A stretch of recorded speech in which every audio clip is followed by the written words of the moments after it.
नंदीश्वर महादेव भगवान की जय। श्री वृंदावन धाम में बहुत ही पवित्र स्थान है श्री नंदीश्वर महादेव। ये जो मंदिर है नंदगांव में है भगवान शिव का। भगवान शिव एक बार नंदगांव पहुंच गए और बड़ा ही सुंदर वातावरण था। सुंदर वातावरण दो तरीके से, एक तो दिव्यत्व, भगवान श्री कृष्ण वहां रह रहे हैं और भगवान श्री कृष्ण का शाश्वत धाम है तो उस दृष्टिकोण से भी दिव्य है। और दूसरा चीज क्या, वातावरण उस दिन का बहुत अच्छा। और भगवान शिव अपनी जटाएं पूरा राख से ढके हुए पहुंच गए, पूरा विरक्त। उन्हें कोई सुध बुध नहीं है, उनका शरीर, उनके वस्त्र, उनका वेशभूषा कैसी है, उनका तो ध्यान पूरा अध्यात्म में लीन है। और इस समय एक बहुत ही सुंदर प्रयोजन से वृंदावन पहुंच गए, नंदगांव पहुंच गए। क्या कारण था? इस समय बहुत ही एक गहरा अनुभव लेना चाहते थे। उन्होंने सुना था कुछ तो विशेष कृपा बन रही है नंदगांव में। और सोचे कि अभी जाना है तो अपनी वेशभूषा बदल के कुछ ऐसा रूप लेके जाना है कि कोई पहचान ना पाए, कोई समझ ना पाए कि कौन आया है और क्यों आए हैं। जल्दी से नंद भवन की तरफ गए।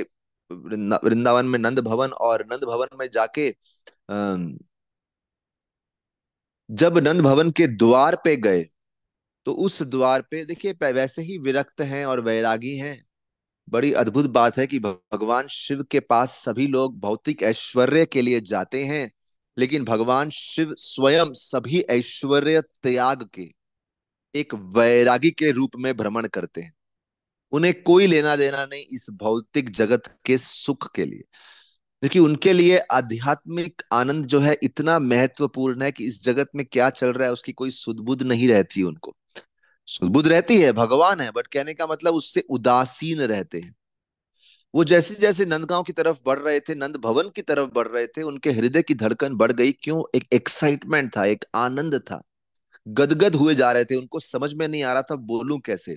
और उनका अद्भुत योगी रूप जो था उसको देख के बहुत सारे जो गांव वाले थे वो साइड में हो गए, उनको स्थान दे दिया, कोई योगी महाराज आए हैं, जाने दीजिए उनको। और चढ़ते चढ़ते ऊपर नंद भवन के जो पहाड़ी है वहां पे चढ़ गए। और उनकी नेत्रों से लगातार अश्रु प्रवाह हो रहे थे। अश्रु प्रवाह हो रहे थे कि बड़े आनंद में, आनंद के अश्रु थे। और जैसे हमने बताया उनकी वाणी गदगद हो गई जब वो द्वारपाल के पास पहुंचे। द्वारपाल ने पूछा, आप कौन हैं, किस लिए आए हैं, किससे मिलना है?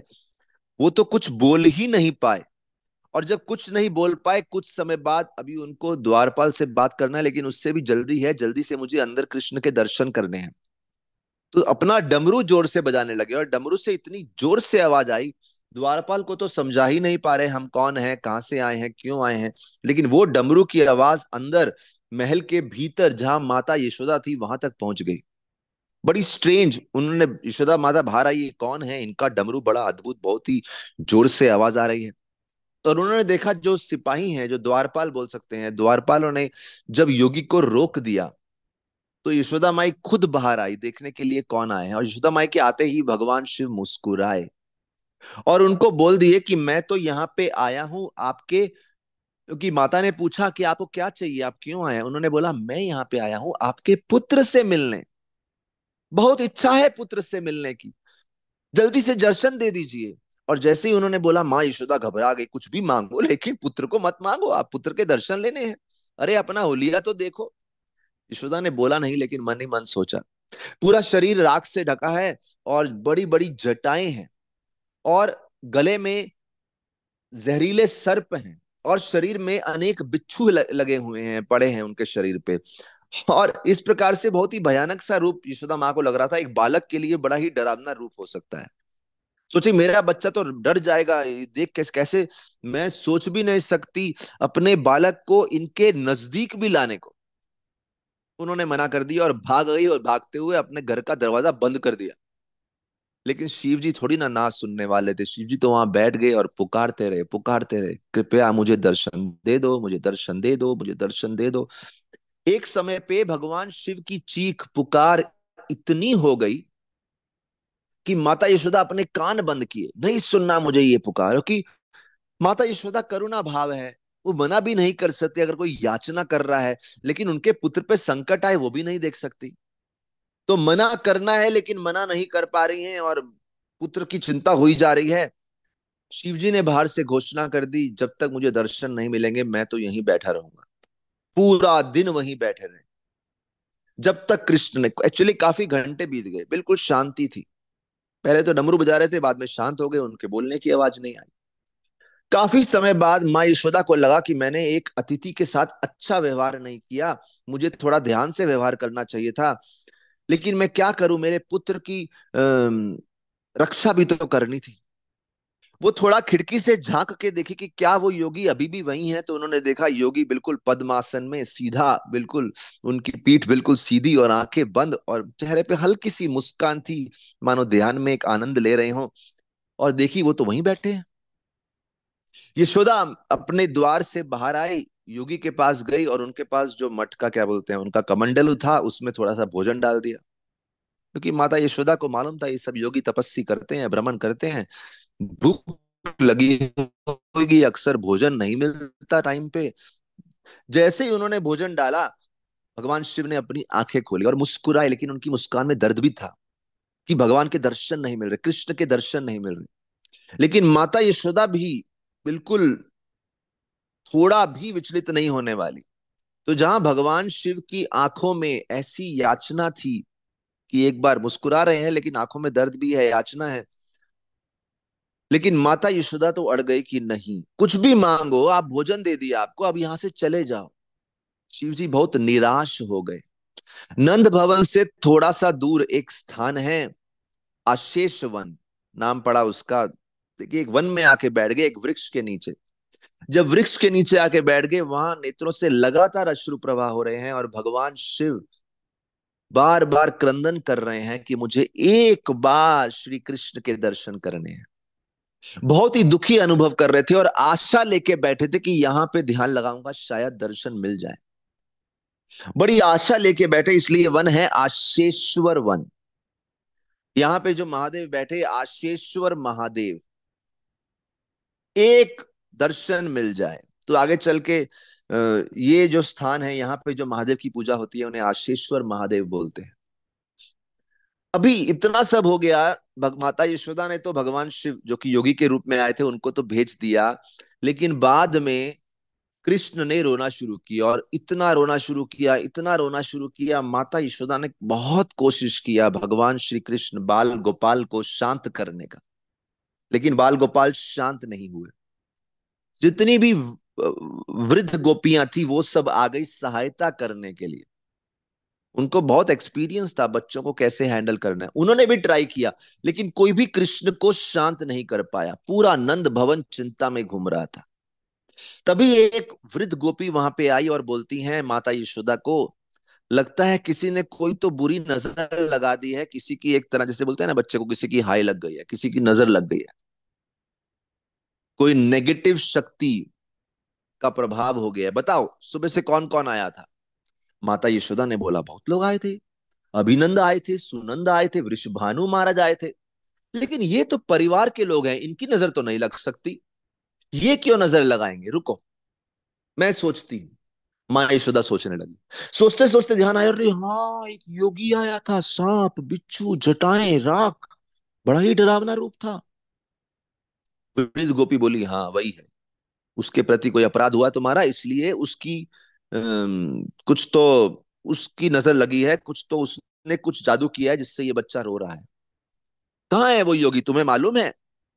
माँ यशोदा बोली, मुझे तो नहीं मालूम। तब उन्होंने छोटे छोटे समूह गोपियों के भेजे, इधर उधर अलग अलग दिशाओं में, जाओ देखो नंदगांव के आसपास किसी खेत में, किसी घर में, किसी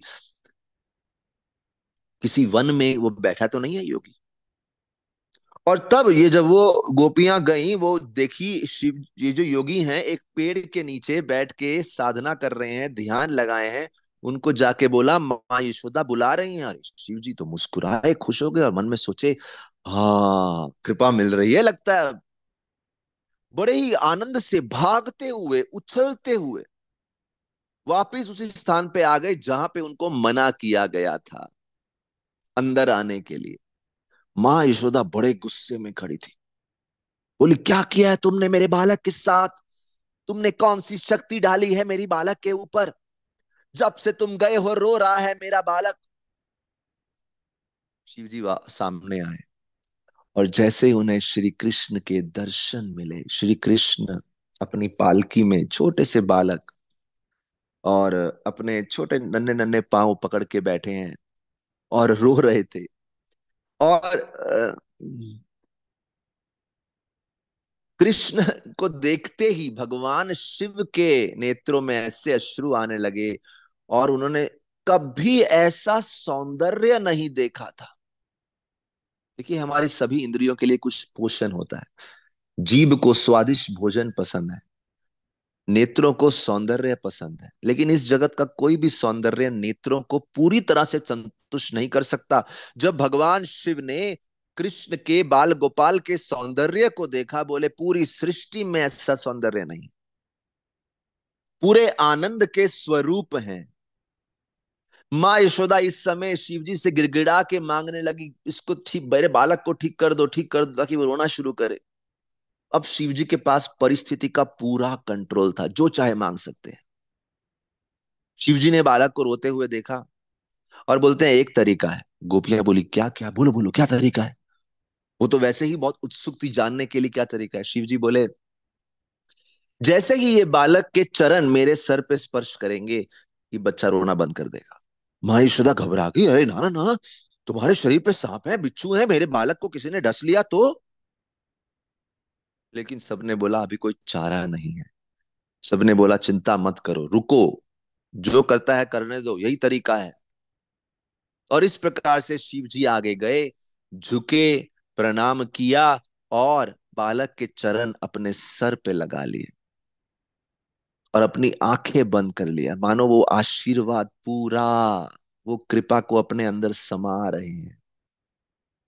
और जैसे ही कृष्ण के चरण भगवान शिव के शीश पे स्पर्श किया, भगवान शिव को ऐसा रोमांच, ऐसे भाव विभोर हो गए, पूरा शरीर कंपन होने लगा। और शिव जी इतने आनंद में आ गए कि तभी का तभी नंद भवन के आंगन में ऐसा नृत्य किया, ऐसा नृत्य किया, अपना डमरू बजा रहे हैं, नृत्य कर रहे हैं, डमरू बजा रहे हैं, नृत्य कर रहे हैं, डमरू बजा रहे हैं, नृत्य कर रहे हैं। और शिव जी का ऐसा नृत्य देख के छोटे से बाल गोपाल जो अभी तक रो रहे थे, जोर जोर से हंसने लगे। इतने हंस रहे थे इस योगी का नृत्य देख के। और ये देख के माँ यशोदा आश्चर्यचकित रह गई। और माँ यशोदा को चाहिए था कि कृष्ण प्रसन्न होने चाहिए, उनको कुछ फर्क नहीं पड़ता कोई यहाँ रहे ना रहे, बस शिव कृष्ण प्रसन्न। और अगर कृष्ण इस योगी के नृत्य से प्रसन्न है, तो माँ यशोदा बोलती हैं कि आप हमारे पास ही रुक जाओ ना, आप ये छोड़ के कभी मत जाना। शिव जी ने बोला हाँ चलेगा, लेकिन कंडीशन है। पहली कंडीशन, जब रोज आप अपने बाल गोपाल को स्नान कराएंगे, तो उनका जल का कुछ, स्नान के बाद जो कुछ बूंदे हैं चरणामृत की, कुछ आप मेरे, थोड़ा सा जल मेरे ऊपर भी आके छिड़क देना। और दूसरा, जो भी भोग भगवान को, कृष्ण को लगाएंगे, उसका महाप्रसाद मुझे जरूर देना। तभी का तभी, तो आज भी वो प्रथा है, दोनों कंडीशंस फुलफिल होती हैं। और भगवान को जो भी भोग लगता है, उसके बाद सबसे पहले वो प्रसाद नंद गांव में शिव जी को चढ़ाया जाता है। और ये जो शिव जी का रूप है, जो नंद गांव में साक्षात भगवान शिव के बिल्कुल पास में है, उसे बोलते हैं नंदीश्वर महादेव। और इस प्रकार से नंदीश्वर महादेव ने दिखाया कितना उनका प्रेम है बाल गोपाल भगवान श्री कृष्ण के साथ, और कितने आनंद से उन्होंने इस लीला का आनंद लिया, उसमें भाग भाग लिया।